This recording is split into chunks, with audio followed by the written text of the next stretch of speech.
You're watching BBC Newsroom Live. It's 11 a.m. These are the main stories this morning. Labour's pledging to outspend the Conservatives on the NHS in England. We're live at the Royal Society of Medicine in central London, where Labour's due to unveil its NHS spending plans.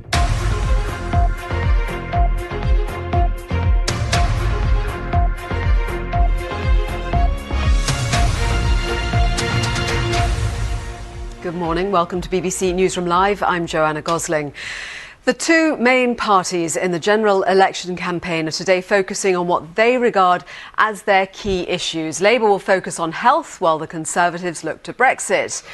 Labour's promising to spend an extra £6 billion a year on the NHS in England than the Conservatives if they win the general election. The budget would rise to £155 billion by 2023 to 2024, compared with the £149 billion announced by the Tories last year. The money, Labour says, will bring back bursaries for student nurses, expand mental health services and the number of GP training places. Meanwhile, Aaron Banks, the long-standing ally of Nigel Farage, has urged him to withdraw Brexit Party candidates from Conservative target seats, not just the ones the Tories won in 2017. The former Conservative Justice Secretary David Gauke has warned a Tory majority in the election would be bad for the country. Mr Gauke was kicked out of the party for voting against the government last month, rejecting a no-deal Brexit. His announcement comes as Boris Johnson prepares to make a speech this afternoon in which he will vow once again to get Brexit done. Let's talk to our assistant political editor, Norman Smith, who's in central London, where Labour are preparing to announce their plans for the NHS. Norman, your overview. Joanna, thanks very much. Well, John McDonnell will be setting out Labour's big bazooka spending pledge of this election, which is £40 billion more in cash for the NHS over the next 4 years. Now, that is a significant increase in NHS spending, designed, say Labour, to rescue the NHS and try to get the NHS back on track in terms of waiting times, in terms of cancer treatment and in terms of admission to A&E. They're talking about recruiting an additional 24,000 nurses, 5,000 more GP training places. There'll also be more cash, around £1.5 billion for capital projects. All this as Boris Johnson is somewhat on the back foot, you sense, on the flooding issue after Mr Corbyn and Joe Swinson visited some of the flood-hit areas yesterday. This morning, the Prime Minister headed north to South Yorkshire to get a latest update on what was going on and got, well, a little bit of a rough reception. Have a look. Took your time, Boris, haven't you? Yeah. Where you been? All right. Well, we've been on it round the clock. We've been on it round the clock. And is there anything in particular that you'd like us to do to? No, thank you. No? No. You've got everything you need, then? I'm all right. Yes, we've been doing relief of through to Fish Lake since Saturday. Down at Central Resource Centre and Library. Yeah. It's been a real struggle. We've had no authorities helping us, not asking. I'm very sorry we about didn't that. know. We didn't know where to start. Yeah. You sense Boris Johnson slightly on the back foot over the flooding issue, certainly in terms of hard cash, after Joe Swinson and, of course, Jeremy Corbyn promised around an additional £5 billion. Mr Johnson last night, after a meeting of Cobra, came out and said, OK, we're going to be sending over around 100 more soldiers from the Catterick base to help out with flood defences. But clearly, Mr Corbyn in particular has chosen to make flooding an election issue, questioning whether Mr Johnson would have responded in the same rather limited way if the flooding had been down south and not up in the north, and noting that David Cameron, when he was Prime Minister, had promised during the floods of 2014 that money should be no object. So a slight sense that Boris Johnson trying to recover ground on the issue of flooding. Today, of course, I think a lot of the attention is going to be on the big announcement we're going to get in the next few minutes from the Shadow Chancellor John McDonnell on the extra money. Interesting too, because a lot of the difficulties facing the NHS come down to pressure on staffing.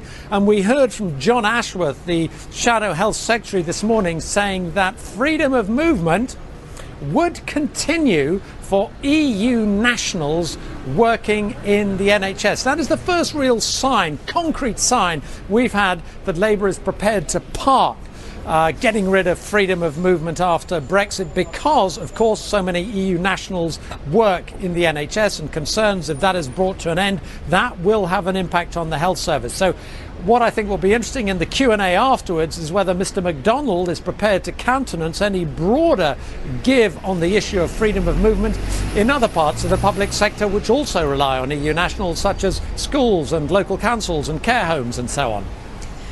Norman, separately this morning on the radio, David Gauke, a former Tory minister, of course, now standing as an independent in the election campaign, said, don't vote Tory. If there's a big Tory majority in this election, it runs the risk of a very, very hard Brexit. And previously, of course, there was a former Labour minister saying, don't vote Labour. Do you recall elections previously where so many former, dyed-in-the-wool party supporters have come out saying during the campaign, don't vote for my party or my old party? Really not, but honestly I've never recalled such a polarised election, which is why I think you're finding some of the more traditional figures in both camps are thinking, I'm not sure I recognise my party anymore. David Gauke's intervention, interesting, slightly lonely stand, you have to say, because most of the former Tory Brexit refuseniks have basically wandered off into the sunset and given up on politics and Brexit. David Gauke, however, seems determined to make a stand, and so he will stand as an independent in his constituency. Now, his argument is that he fears Boris Johnson has boxed himself into a no-deal Brexit by insisting that at the end of the transition period, we're leaving, even if we haven't got a trade deal. So his argument is that no deal is back on the table and is there just sitting over the horizon on December 2020. So that's what David Gauke's doing. Labour, meanwhile, as I say, I'm outside the... you can't see it. A van has unhelpfully just come in front of it, but it's actually the Royal Society of Medicine. And I think we can just hear from John McDonnell and John Ashworth, who will be addressing Labour Party activists. Let's have a listen. Talking through the problems and the issues that they face. And I remember meeting a 29-year-old junior doctor who'd just come off shift, and her last action on shift was to hold the hand of an elderly lady as she died. And I thought, my God, these are the sort of people who've given their lives to our NHS, and that's why we need to make sure we respect them, we support them, and yes, we properly pay them as well. Thanks on the floor you do.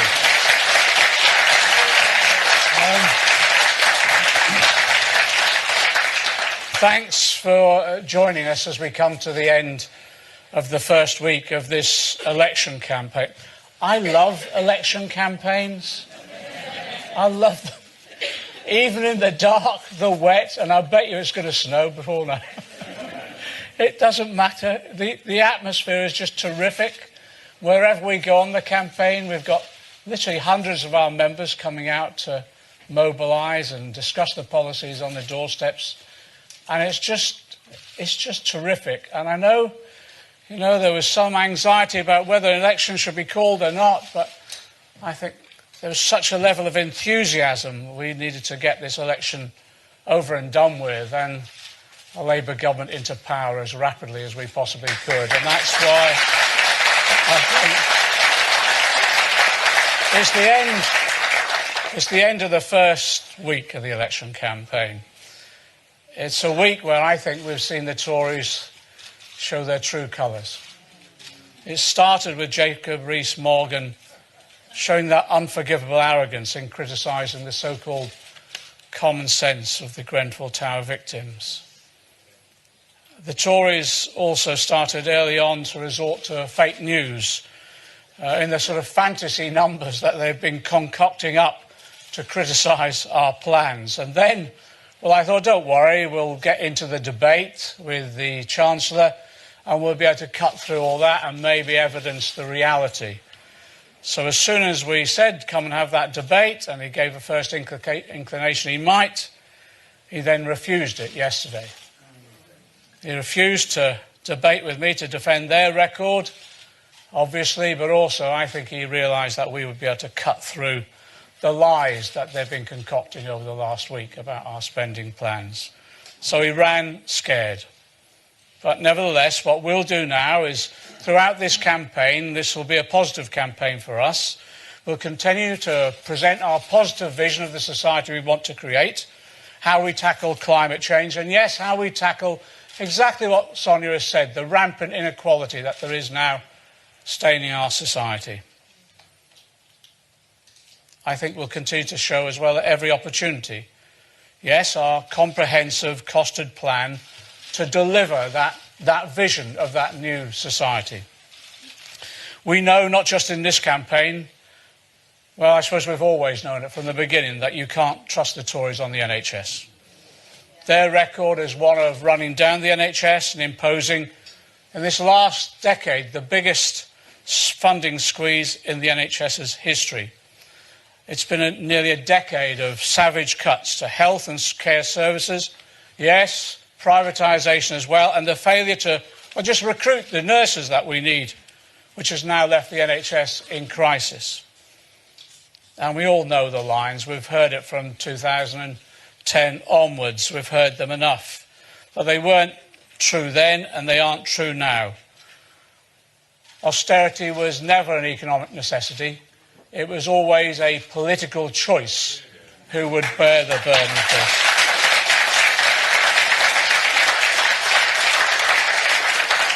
And the majority of economists have always agreed and always advised that another approach could be taken.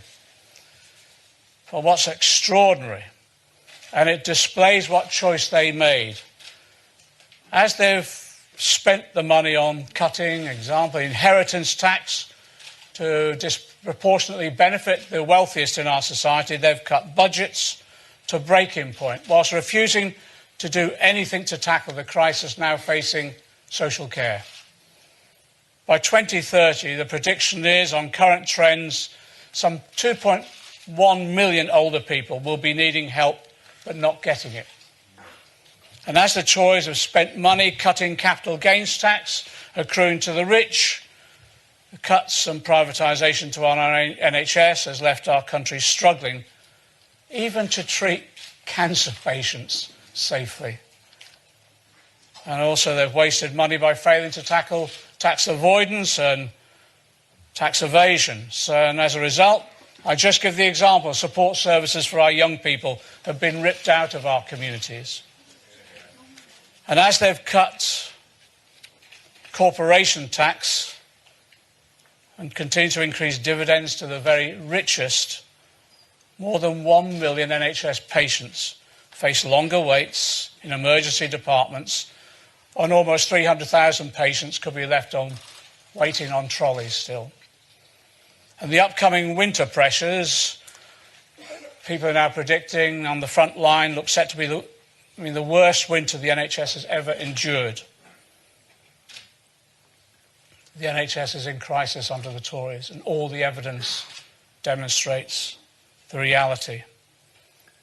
Well, the contrast is this, let's be clear, the Labour Party is the party of the NHS. We're the creators of that jewel in the crown of our society, much admired across the globe. It's the principle that healthcare is a foundational right afforded to all, no matter what their circumstances, and it's a cornerstone of our civilised society.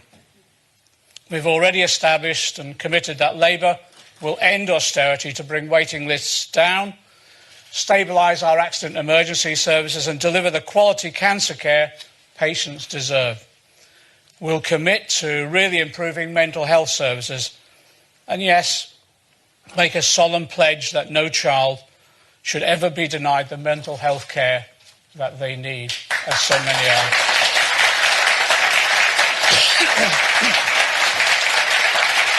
You know, we believe the right to dignity in retirement is part of that right to health and well-being at any stage in life. But you know, we want to go further today, and let me say a little more about the economic basis of our plans. What Jonathan Ashworth will outline in more detail shortly is a package to end the Tory NHS crisis. A £26 billion real terms healthcare funding boost from 2018-19 to 2023-24. An annual average increase of 4.3% real terms increase for health spending over the next 4 years. And it will take the Department of Health Social Care budget to 178 billion in 23-24. With capital expenditure, so neglected. We've seen an example after example in our hospitals and care centres across the country, so neglected by the Tories, will rise to the international average and boosted by £15 billion over 5 years. Now, on each of these fronts, the Tories have offered weak commitments, reflecting, I believe, their hostility to public services and the need for us to care for one another. On overall funding between 2019 to 24, the Conservatives have promised just 20 billion in real terms, 6 billion more than Theresa May announced in 2018. But on annual increases, almost everyone will be familiar with what the Tories have spent in this, well, what can be described as a decade of decay.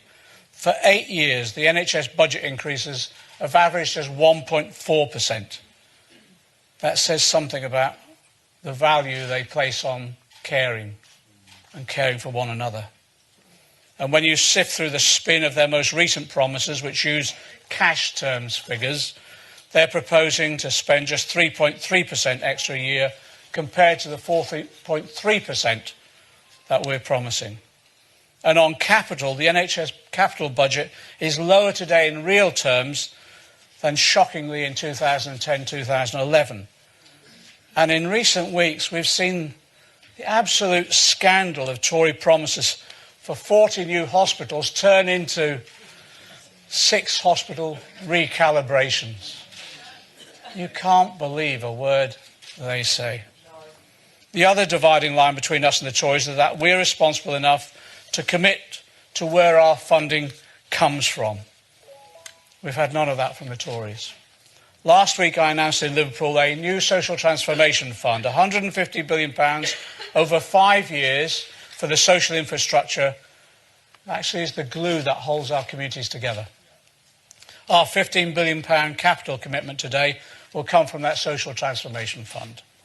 And the day-to-day spending increase will be funded by taxing, yes, the top 5% at a higher rate of income tax. And as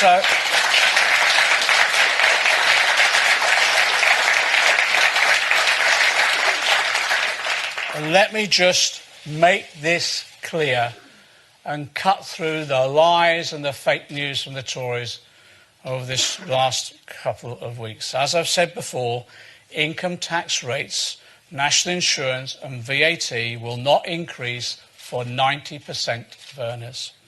It's only the top 5% we'll ask to pay a little bit more. We'll reduce the threshold for 45p rates for £80,000 earners and reintroduce the 50p rate for £125,000 earners. That's our pledge. It was in the last election and we'll adhere to it in this election. For all of us, we're promising better and bigger services and lower costs, free prescription charges, an end to hospital parking charges. And it's only the top 5% that will contribute a little more at the end of the tax year. Why? Because their shoulders are broad enough to bear this. And because our society, including them as a whole, gains from their contribution. And many of them will be willing and proud to make their contribution to our society and pay their way, and I thank them for it. So in this week, when the Tories have shown their true colours, I hope that people see ours today. It's straightforward. It's what we always stand for. A commitment to care, but also underpinned by a serious plan that shows we're ready for government. It's now my pleasure to hand over to Jonathan Ashworth. He'll speak in more detail about this transformative plan. It's exactly as Sonia said. Where did this plan come from? It came from John's meeting month after month, week after week, with NHS frontline staff, with those experts in the field who've guided us on where we need to take our NHS policies and our health and social care policies, but also on the levels of expenditure that are needed if we're going to create that caring society that I believe the vast majority of our people want. Jonathan Ashworth.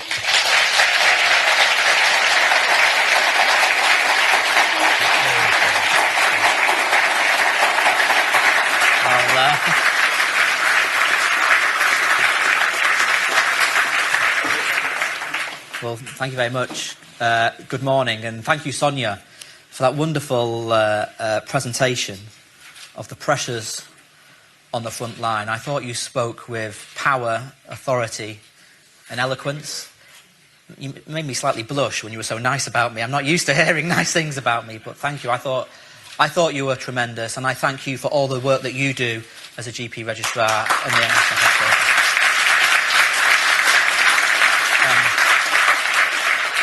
And thank you to you, John, for your remarks and your introduction. And thank you, John, as our Shadow Chancellor, for allowing us to put this level of investment into the National Health Service. We've had many meetings on this in recent weeks.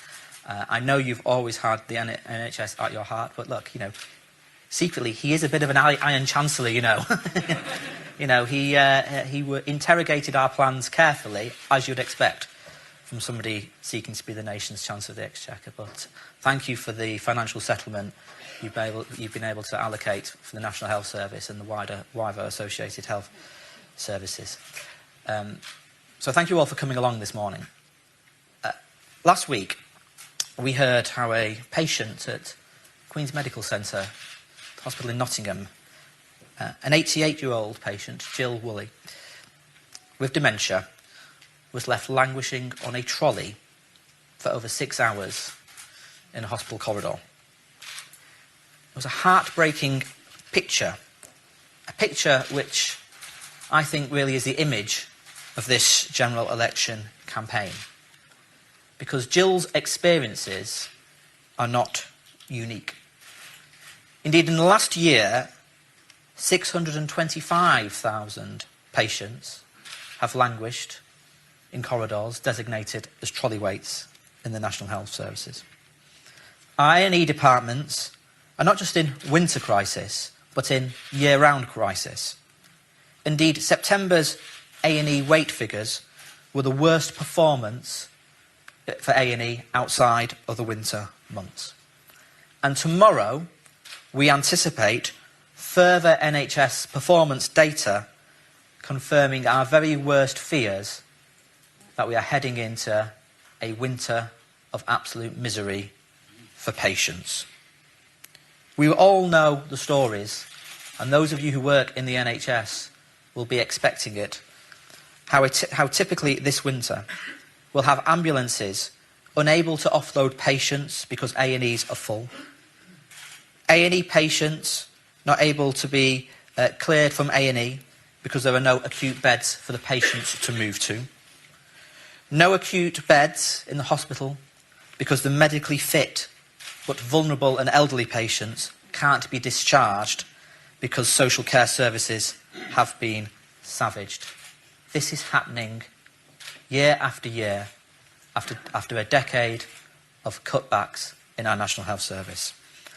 And just as patients wait longer in A&E, they wait longer for treatment. Waiting lists for treatment have risen to record levels, and patients are increasingly waiting longer for care. Indeed, since Mr Hancock was appointed Health Secretary, those waiting over 18 weeks for treatment has risen from 504,000 to 662,000, a record of quite shameful failure. Cancer waiting times are the worst on record. Last year, over 34,000 people with cancer waited beyond 2 months for treatment. On all 8 measures collected for 2019-20, performance is lower than the previous year. Meanwhile, waits for diagnostic tests are at their highest for 11 years.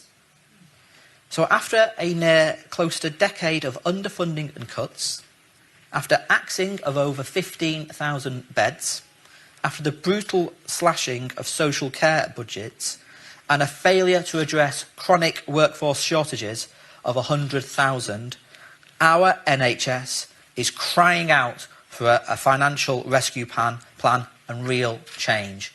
That is what Labour is outlining today.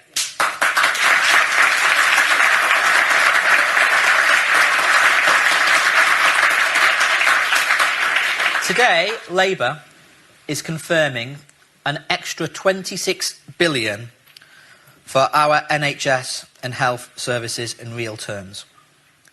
Or on the presentation that Boris Johnson and Matt Hancock prefer to use, an extra £40 billion for our NHS. Health spending will increase by 4.3% on average annually, allowing us, in the words of the Nuffield Trust, to get most waiting times back on track over time. And, in the words of the Health Foundation, it represents a step change after almost a decade of austerity. Commitments to fund free prescriptions and scrap hospital car parking charges are in addition to this settlement. Let me explain what this substantial investment, more than the Tories are offering, means for our NHS. Firstly, the money available for our primary and secondary care services will increase. The so-called NHS England revenue budget will increase by 3.9%, an increase on Tory plans. We will invest more to relentlessly drive up performance and drive down waiting times. We are determined to see the expected standards of care enshrined in the NHS Constitution met. Patients should not be told they have to wait longer and longer in pain and distress, as they are under the Tories, especially cancer patients, because we know cancer waits for no one. Longer waits risk a person's health deteriorating further. It's shameful.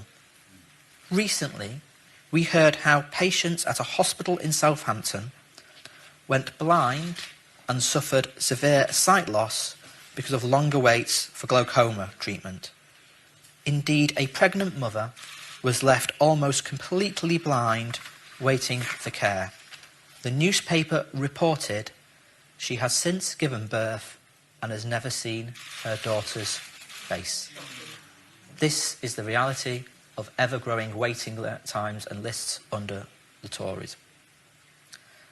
Faulty and out-of-date equipment lead to cancelled operations and increasing delays for patients receiving diagnostic test results. We will deliver our commitment that less than 1% of patients should wait longer than 6 weeks for a diagnostic test. And because we want cancer survival rates to be amongst the best in the world, we will invest to deliver a shift in early cancer diagnosis from 2 in 4 to 3 in 4 cancer cases over the next decade. So today we are committing an extra £1.5 billion of capital for diagnostics and equipment. We have fewer MRI and CT scanners per capita than most OECD countries, so we will increase the numbers of scanners towards the international average. Overall, NHS capital expenditure, budgets that have been cut under the Tories and raided, will increase to meet the OECD average, and it will be done through public investment. That will mean an extra £15 billion capital investment to rebuild crumbling hospitals and invest in cutting-edge medical technology of the future. Years of Tory cuts to capital budgets have left our NHS with a £6.5 billion repair bill. We will clear the maintenance backlog. The NHS will literally be rebuilt under a Labour government.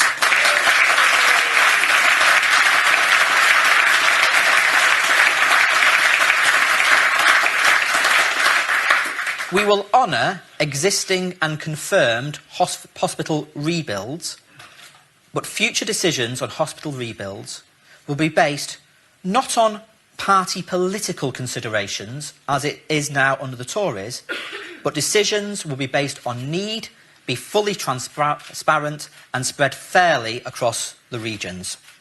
We will institute a Green New Deal for the NHS to ensure trusts can access funding to reduce their carbon footprint, and we will also institute an NHS forest with 1 million extra trees across the NHS estate as well.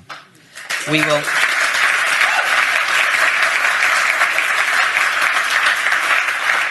we will ensure an extra £2.5 billion investment to upgrade primary and community health facilities as well. Now, as we've heard, it was 71 years ago that a Labour government introduced the National Health Service. Tories have voted against it, of course. There was even one Tory who said it would lead to civil war, can you believe it? But it was a Labour government that introduced the National Health Service. And the Acts of Parliament, which founded the National Health Service, set out a vision of a, quote, comprehensive health service designed to secure improvement in the physical and mental health of the people. I don't believe a comprehensive mental health service has ever really been delivered. Stress, anxiety and depression are the biggest cause of sickness absence in our society, responsible for 91 million working days lost every year, costing the UK economy £99 billion a year. Last year, the number of prescriptions for antidepressants hit their highest level, with over 70 million prescriptions dispensed. As Sonia told us so graphically, 100,000 children and young people simply don't get the mental health support they need.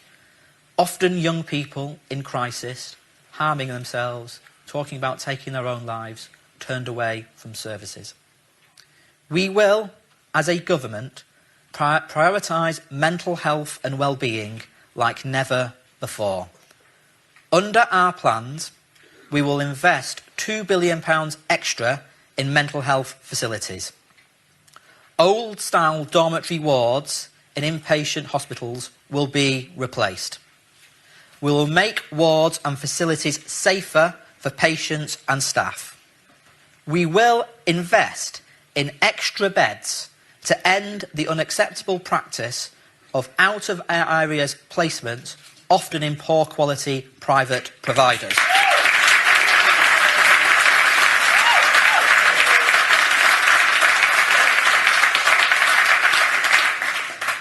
And we will provide more crisis ambulances in communities. And because, as John says, we are making a solemn pledge that no child should be denied the mental health care they deserve, just as we are prepared to invest in capital for mental health facilities, we will provide an extra £1.6 billion for NHS revenue for mental health services too, to provide counselling in every secondary school, to expand community services for those with severe mental illness, and ensure that high-quality crisis care people deserve and when they need it. This will be the greatest priority for mental health services ever seen, finally delivering real parity of esteem for mental health services.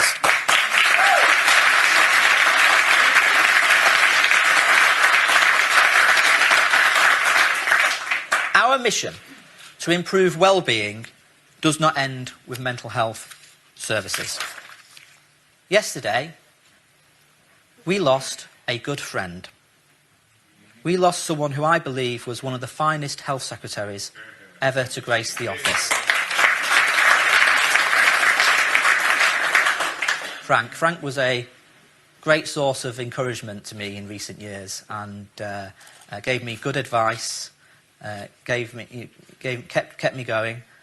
I've got to say, I wasn't keen on his filthy jokes, but anyway, that's not my style. But Frank did say, when he was Health Secretary, he said, inequality in health is the worst inequality of all.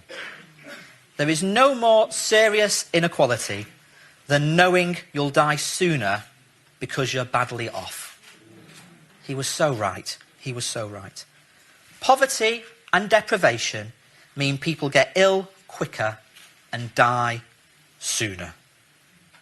We cannot settle for that. After a decade of austerity, life expectancy advances are stalling, even going backwards in some of the most deprived communities. Infant mortality rates, that's babies dying, have risen 4 years in a row for the first time since the Second World War. Rates of premature death, including deaths linked to heart disease, lung cancers, COPD, are 2 times higher in the most deprived areas of England compared to the most affluent. In our more deprived areas, we see higher rates of suicide, higher rates of addiction. So we will relentlessly target health inequalities as part of our wellbeing strategy. I can confirm we will legislate for a new Future Generations Wellbeing Act.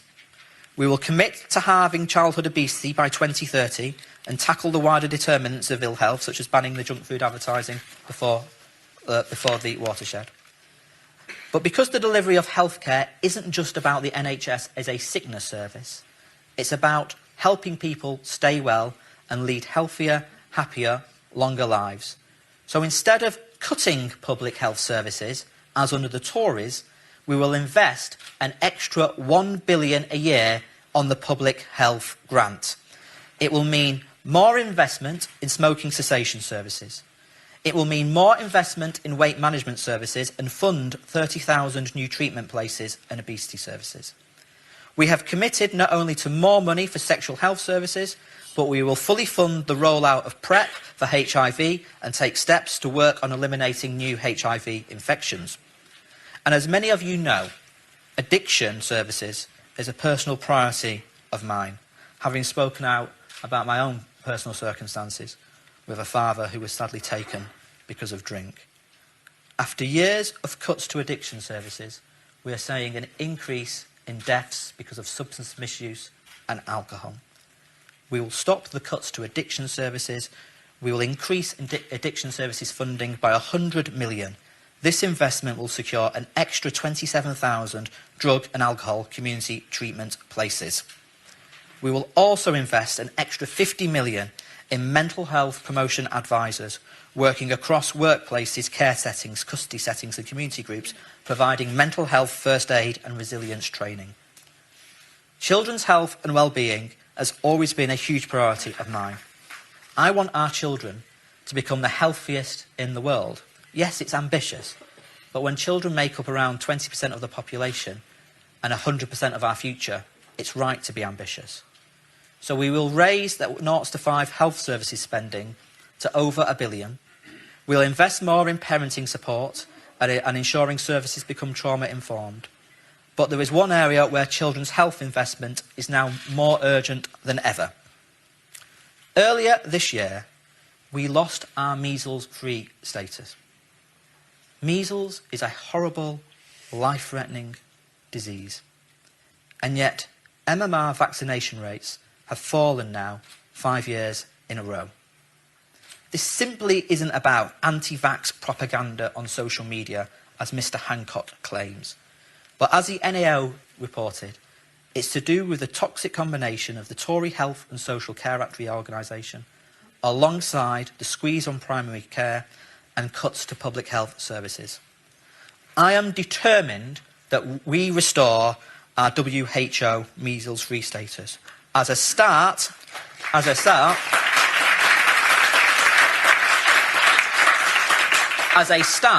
we will invest £35 million extra a year in improving vaccination uptake through the public health grant.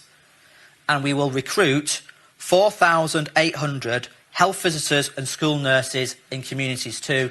No more cuts to health visitors, no more cuts to school nurses.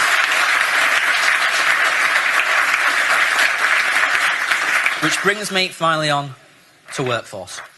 Because our NHS is built on the exceptional commitment and dedication, professionalism of our NHS staff. But after a decade, they are facing burnout, constantly being asked to do more and more with less and less. As Sonia alluded to, one of the greatest privileges of my role has been able to spend time quietly on the front line, shadowing staff, from paramedics to GPs, to catering staff, to community nurses, to A&E consultants, to patient transport staff. Just going around, seeing what our staff do on the front line, not making a huge song and dance about it. And I've seen the immense pressures they are under. But I've also seen the wonderful gratitude of the patients they care for. But as staff care for all of us, it's time we care for them. So I will be...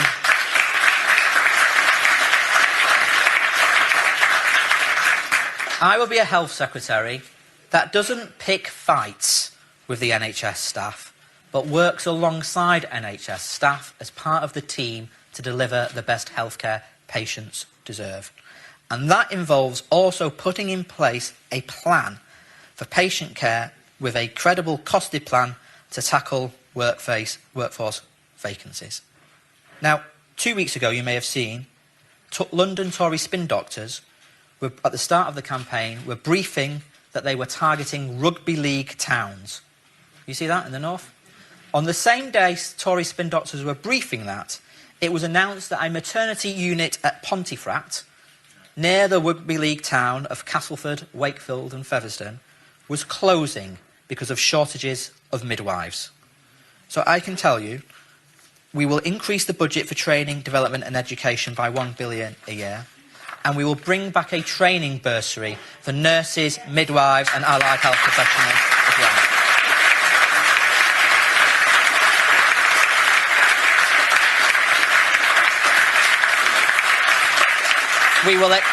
We will expand GP training places to 5,000 to recruit more family doctors, providing 27 million extra GP appointments and 5,000 more doctors.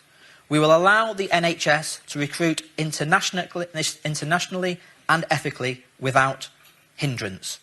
Announcements on the allocations for our National Care Service and free personal care will be made in the coming days by my shadow cabinet colleagues. But let me be clear. With a Labour government, there will be 26 billion extra in real terms for our NHS, 40 billion extra in cash terms. There will be a credible plan for more nurses, more midwives, more allied health professionals and practitioners. We will safeguard the NHS from any international trade deal that risks seeing it sold off.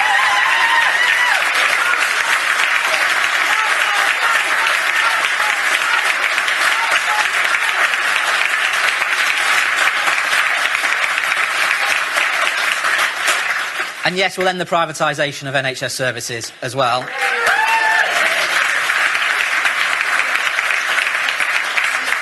We'll give mental health the greatest priority it has ever had. We'll introduce free prescriptions. Prevention and well-being will be at the heart of our mission to help people live healthier, happier, longer lives. The quality care patients deserve. A rescue plan for our NHS. Change is coming for patients and NHS staff. Vote Labour for our NHS. Thank you very much. John Ashworth, the Shadow Health Secretary, outlining Labour's policy on the NHS going into this election. And the headline figure is that Labour are promising a real-term spending increase in NHS funding of £26 billion a year by 2023-24. That is £6 billion more than is being offered by the Tory party. But how much difference is there between what the different parties are promising? We can discuss that with Neil Dixon, who is Chief Executive of the NHS Confederation, which represents organisations across the healthcare system. Welcome. So what are your thoughts then, listening to that from John Ashworth, ending there saying this is a rescue plan for our NHS? We've heard criticism, actually, of politicians raising expectations around what can be achieved. So what do you think about what you've heard? So in one sense, this is definitely good news. This is a significant additional investment on top of the very significant investment which the Conservatives planned over this period. So I think throughout the service, there'll be welcome for the idea that there will be more resources. The reality, however, is that the demands which the health service is going to face over the next 10 or 15 years are very considerable, and what's being asked of it in terms of transforming the way that care is run is going to be a real challenge, whoever is in government. So I think the word of caution, first of all, is about raising expectations. We'll provide more of this, more of that, we'll achieve this, we'll achieve that. The answer is that the service is going to be under pressure, not least because workforce is a massive issue in terms of just attracting the staff and retaining the staff to provide these services. Mm-hmm. It is going to be a difficult ride over this next period, and trying to get that across both to politicians and the public, I think, is something that the service is very anxious about. But that said, you know, there is some additional investment going in here which will help and will help us to start transforming the service. We did a study last year which suggested the NHS needed 4% plus in order to be able to start transforming the service. The current plans are around 3.4%, so this obviously will push us over the 4% figure. So in theory, it should help to drive that forward. But there are obvious concerns. There are areas like social care which need to be transformed. That will take time. Solving the workforce problems are very significant. You talked about the growing pressures on the NHS going forwards, obviously increasing population, ageing population, and you mentioned as well the number of vacancies in the service. In looking at that, Labour are saying that they would renegotiate a Brexit deal to allow for freedom of movement for NHS workers from the EU. Would you welcome that? Yes, we would. I mean, I think the issue is post-Brexit, it really is up to the UK government to decide what immigration policy it wants. And we've certainly been urging, first of all, to get rid of the 30,000 cap, which is we'll let people in as long as they're earning more than 30,000. And we believe that that should be lowered because there are plenty of skilled people. And in some ways, of course, it's not just the NHS, it's also social care. In somewhere like London, around half the people who are providing social care are people who are coming from European Union countries. We need to continue to welcome them, to make sure it's a welcome place to work, and to make sure that it's easy for them to come and go. But that is in the hands of government, and we will continue to put pressure, whoever is in power, to make sure that that happens. And so you've mentioned social care a couple of times, and obviously social care is something that has been in the news a lot, and there's nothing currently for social care from either of the parties going forward, is there? Well, there is something from Labour. Labour did announce some plans a few weeks ago around introduction of free personal care in England, which would mirror some of the stuff that's currently going on in Scotland. We've yet to see where the Conservatives go on that front. The reality is, I think the social care world, and indeed now increasingly the health service, have heard so many promises about how people are going to fix social care, and they frankly haven't done it. Not just this administration, but previous administrations have promised right back to the days when the Blair government commissioned a royal commission into this area. So it is an area of social policy that has reached a point where we absolutely need urgent action by whatever government comes into power. And we would certainly urge a cross-party agreement because we need a long-term settlement that everybody is willing to go down, as it, for example, as the parties did around pensions. Thank you very much, Neil Dixon. Thank you. You're watching BBC Newsroom Live. It's midday. These are the main stories this morning. Labour's pledging to outspend the Conservatives on the NHS in England. Labour's been unveiling its NHS spending plans at the Royal Society of Medicine. Labour will end austerity to bring waiting lists down, stabilise our accident emergency services and deliver the quality cancer care patients deserve.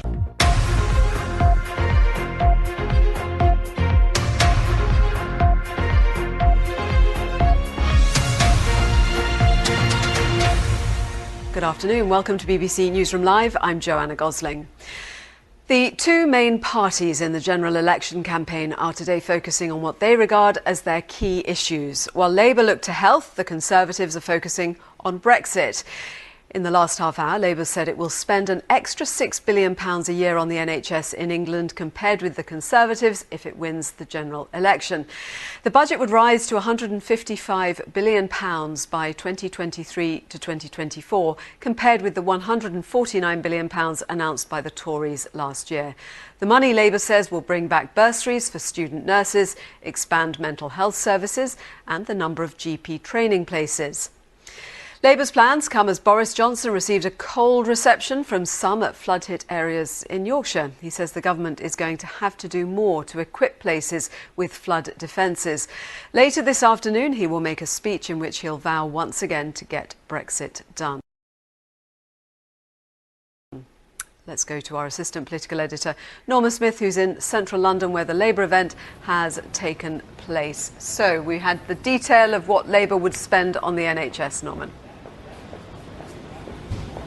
Joanna, what we got today from John McGonnell and John Ashworth was numbers, and more numbers, which translate into an awful lot of pounds, shillings and pence going into the health service over the next 4 years. £40 billion extra in cash, which is the equivalent of an average increase in spending of just over 4%, a marked upward shift in the amount of mullah going into the NHS to pay for pretty much anything and everything. A complete reboot of the health service, what both men described as a national rescue plan for a decaying health service suffering after years of underfunding. The aim to get the NHS back on track in terms of waiting times, in terms of cancer treatment, in terms of admissions to A&E. A promise to recruit around 24,000 additional nurses, 5,000 more GP training places, a £15 billion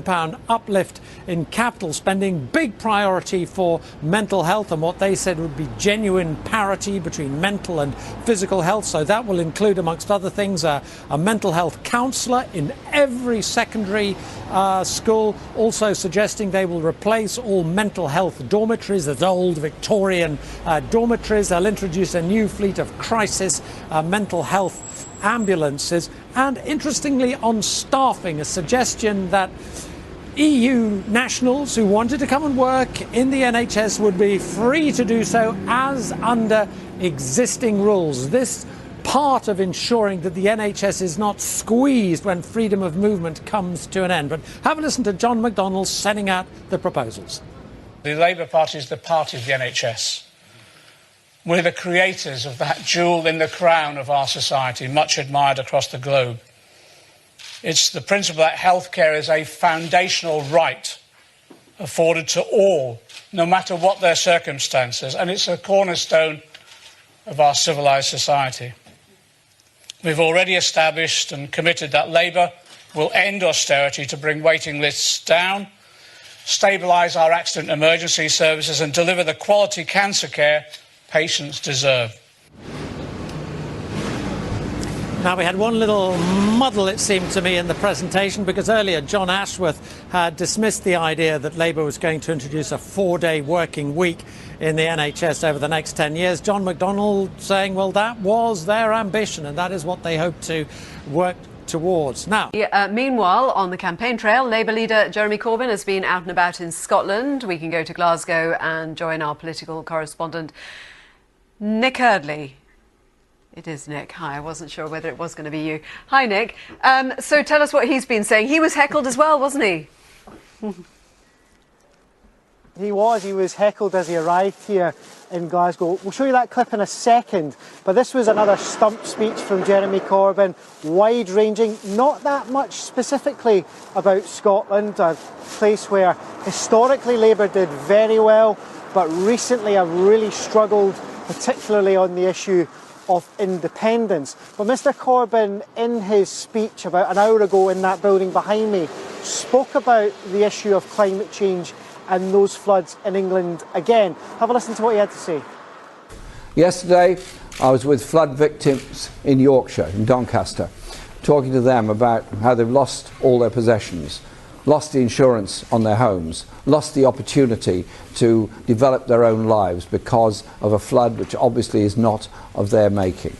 And they were quite right to be concerned about the level of flood defences that had not been installed, and they were quite right to be concerned about the cuts that have taken place in the public services they rely on to help them in their hour of need.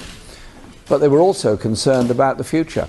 And we should all be concerned about the future, because unusual and extreme weather patterns are going to increase, and global warming has a massive effect all around the world. That means we have to do things differently. Our party was the first in Parliament in London to propose that we declare a climate emergency. We did that on May the 1st of this year on a resolution proposed by myself on behalf of the Labour Party. And we go further. We go further with development of sustainable green energy industries in Britain, a green industrial revolution. The reception for Mr Corbyn when he arrived, though, was pretty friendly, obviously, from party members, less than friendly from one member of the public who identified himself as a man called Richard Cameron. Says he has no political affiliation, but was less than impressed with some of what Mr Corbyn said in the past. Have a listen. So when I did a meeting in my constituency on Monday night, I explained the origins of it. I thought you'd be wearing your Islamic jihad scarf. You're not invited to the funeral. Do you think the man that's going to be Prime Minister of this country should be a terrorist sympathiser, Mr Corbyn? Who's going to be the first terrorist invited to the House of Commons when you're Prime Minister? He's running away. Labour, of course, would completely deny that Mr Corbyn is a terrorist sympathiser, but moments like that in the campaign trail can have an impact, and I'm sure Mr Corbyn will be less than impressed that that happened. The big issue in Scotland so far in the general election campaign has been independence. The SNP are trying to put it front and centre of the campaign. The Conservatives in Scotland are happy to talk about it as well because they're so anti-independence. Both think that they have a strong message which applies to their base here. Labour has really struggled on the issue, and Mr Corbyn has been slightly equivocal, saying that he didn't want another independence referendum, but they wouldn't rule one out if the Scottish Parliament asked for it in a couple of years' time. Really interestingly, he's done an interview with journalists this morning where he's been equivocal again and said that Labour wouldn't allow an independence referendum in the first term of a Labour government. That's 5 years and is a lot longer than Mr Corbyn had been talking about before. I suspect that that position may be clarified over the course of the day by the Labour leader. He's doing a number of visits around Scotland today. The SNP would of course say, well look, if they win a majority in the Scottish Parliament, as they're hoping to do in 2021, or indeed if there's a pro-independence majority in the Scottish Parliament, they should be allowed to hold that referendum. And this morning, here's what the SNP leader Nicola Sturgeon had to say. The key thing in this election is that the only party that can beat the Tories in Scotland is the SNP. We are the main challenger in every Tory-held seat. And actually a vote for Labour risks letting in the Tories. And, you know, Jeremy Corbyn, I think, in many issues is very weak. We still don't know where he stands on Brexit. So if people want to make sure they've got strong MPs standing up to the Tories, but also if Labour's in the position of forming a government, keeping them on the right track, then voting SNP is the way to do that. Labour's plan here is to try and squeeze the independence issue out. We had the Scottish Labour leader saying this morning that it's only the Tories or Labour who can form the government in Westminster, so a vote for the SNP won't guarantee either of those options but makes the Conservatives more likely. As I say, Mr Corbyn is in Scotland for the next couple of days, so I suspect we'll hear more from him on the campaign trail about that issue. Very much, Nick. The Green Party has, meanwhile, pledged to appoint a carbon chancellor to allocate the £100 billion per year that they have pledged for tackling the climate emergency if they're elected to power. Co-leader Jonathan Bartley said the chancellor would lead a new department and issue an annual carbon budget. The party will fund the policy pledge mostly through borrowing. This is far more than a rebranding. It's replacing Chancellor of the Exchequer with the Carbon Chancellor and everything that that entails that goes with it, transforming the Treasury into a new department that will tackle the climate emergency, that will put carbon budgets at the top of the agenda, that will have the environment and climate chaos as the bottom line. We have to radically transform the way we look at the economy. Every sector of the economy needs to decarbonise. That means transport, that means agriculture, that means, of course, energy and housing. And only by prioritising that in a new government are we going to get the action that we need to decarbonise by 2030. The Liberal Democrats are pledging £500 million to support youth services and tackle issues such as knife crime if they win the general election. Labour leader, the Lib Dem leader Jo Swinson visited a boxing gym in London this morning. Our political correspondent Tom Simons is there for us now. Tom, what more was she saying? Well, she entered the ring here to make that offer of £500 million for youth services, really to restore funding that has been cut during the austerity years. And of course, she faced the inevitable question of her role in that coalition government, and she said it was the right thing to do to put more funding in now. But she's also faced questions about the Liberal Democrats' campaign strategy. There's been, if you like, a chain reaction of events this morning following the decision by Tim Walker, the Lib Dem candidate in Canterbury, Tory not to stand against Rosie Duffield, who's the Labour candidate there, has a slim majority. He's concerned about splitting the Remain vote.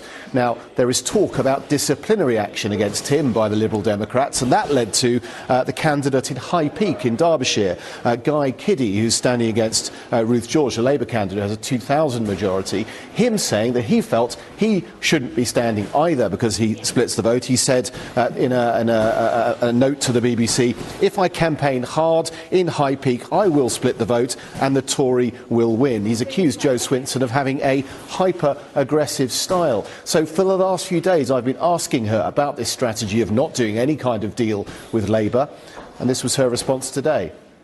We will be standing seats everywhere apart from where we have reached those agreements with Remain parties or those candidates who have taken that brave step of making a stand to stop Brexit. And as Liberal Democrats, that is the right thing for us to do.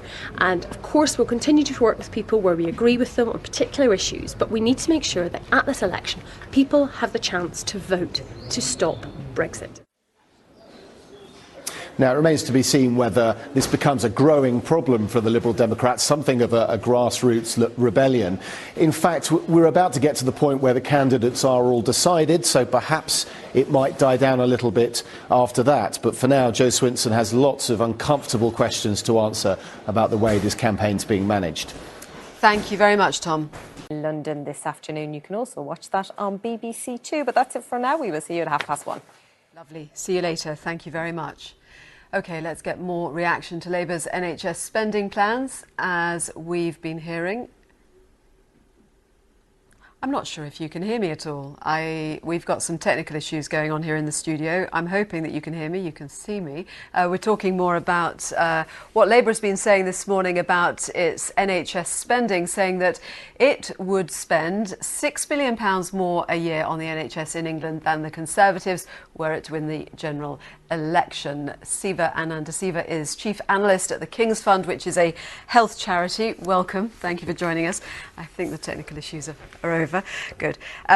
So the Tories are basically proposing an increase per year of 3.3% on NHS spending. Labour saying they'd go up by 4.3%, and that equates to £6 billion per year. What difference would that make? So I think it would make a considerable difference to services. I think looking at the Labour proposals, there are two things that strike me. The first is that it does look much more generous than the current government spending plan. So as your report's already noted, by 23-24 there would be broadly about an extra £6 billion going into NHS services. But the other thing that will make a difference is that the Labour Party's proposals are also much more comprehensive. So they have set out their plans for investing more in NHS buildings, facilities, equipment, the education and training of clinical staff, and also public health services, things that help people stop smoking, for example. So on paper, it does look like both a more generous and a more comprehensive offer for NHS funding. Previous analysis was that there needed to be an increase of more than 4% in order to actually start transforming the service. So would you say that this could potentially be transformational? Yes, so I think if you're looking at 4.3% increases in the health budget, that is in the space where you would expect the service to both modernise and start to transform how some services are delivered. But the one thing I'd say is it's not a bonanza, so it's not at the same level of the increases that we saw under the Blair and Brown periods where the NHS was really turbocharged. And the second caveat that's been mentioned throughout the day is workforce. The NHS has 100,000 clinical vacancies.